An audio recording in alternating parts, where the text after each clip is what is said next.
Dear Bianca,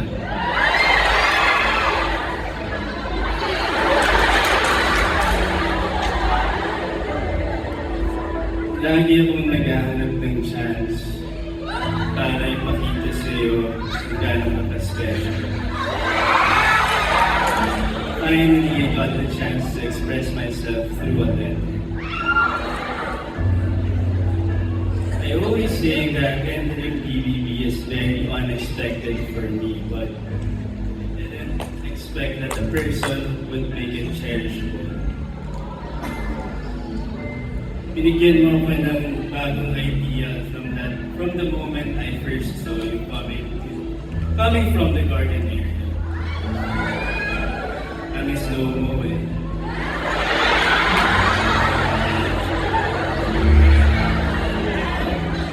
Kasi sobrang confident mo, sobrang cute mo, sobrang ganda.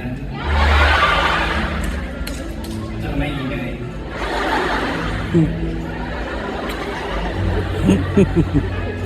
You just came out of nowhere, but from that day, I never did not admire you, and it grew more and more each day.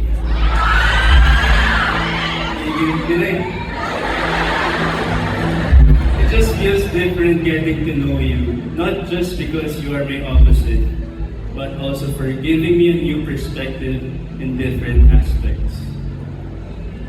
Ang dami kong natututunan sa'yo. And I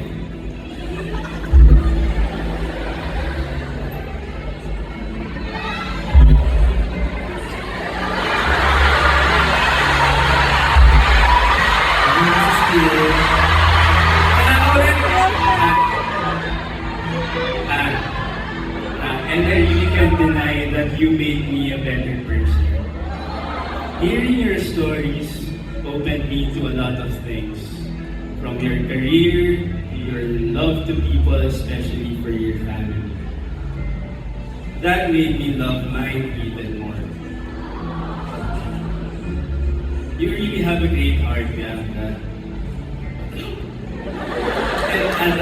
And naalala ko nung pinahiram mo lahat ng damit mo sa mga girls, na ni isang damit wala nang natira sa iyo.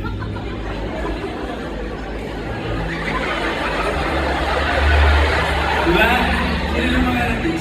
Si Ralph, si AZ. Sabi niya kay Ralph and I have to wait. Diba? Yun. Aba.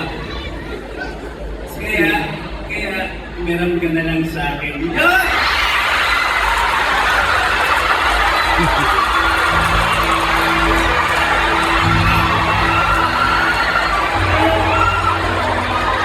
Feeling ko para-paraan mo na ko.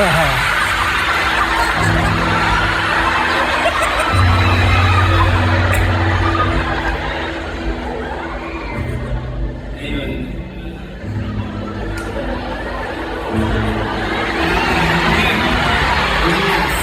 Kahit ilang problemang dumating sa nasabay-sabay, kinakaya mo. You are a fighter. One thing I also admire about you is your personality. I remember telling River na you really give... Ano to? Wala mo na kasi pencil eh. You really give light inside this house. Lagi mo kaming pinapatawa, pinapasaya, at gusto ko malaman mo na malaki ang naging ampag mo sa loob ng bahay. Kasi lagi yung tinatawag yung sarili niya, hindi ko alam kung alam yun.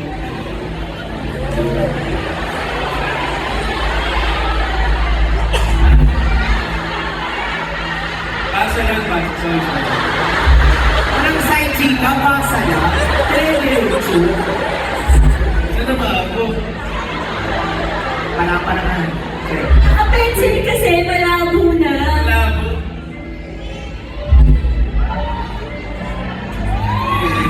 Gusto ko malaman mo na malaki ang naging ampag mo sa loob ng bahay. Sa bawat task na lahat ay magaling ka. Hanggat sa pagiging matapang at andyan ka para sa lahat. Hinahangaan kita kung sino ka at kung paano mo pinakita na kakayanin mo ang lahat. I'm very proud of you, Duo. You made it this far. You fought through serious battles. You showed how to be strong and not to give up. Never doubt yourself because you are unique and different in your own way. You are beautiful just the way you are. Meron ba? Pasa. Pasa lang. Sabi ko, Pasa lang. I want to end my first letter to you by saying I am beyond grateful that you came into my life. Trust me with all of my promises. I'm here to take care, protect, and make you the happiest. I can't wait for what's for us outside. I can't wait to create more memories and dreams with you, Bianca. I'll still be your duo outside at hindi ako magsasawa. Of course,